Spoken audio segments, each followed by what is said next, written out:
Оңтүстік Корея елінде бір бастауыш мектептің 1-6 сынып директоры Хан Чон Сук ханымның қысқаша кіріспе сөзімен тура белгіленген 9 сағат 30 минутта басталған кезекті мектеп фестивалінің куәгері болдым. Бұл бейнетаспама қысқартып болса да, оқушылардың 2 сағаттық концертін толық кіргіздім. Мектепте оқушыларға жеміс-жидек, әртүрлі салат, түскі ыстық тамақ беріледі екен. Мейрам күндері түрлі тәттілер қосылады.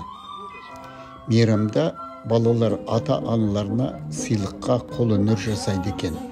Тамақ, қолөнер заттары, тағы басқа барлығын мектеп өзі береді.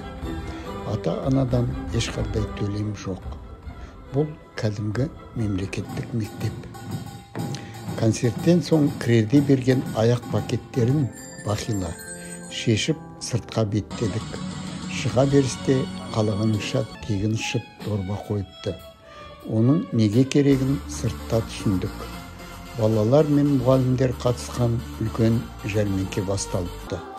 Бұл оқушыларды сауда мен финансқа баулу. Жәрмеңкеден түскен ақша қайырымдылық қорына. Айтпақшы, сол елде уақытша тұрып жатқан басқа елдің балалары да мектепте бәрімен тең.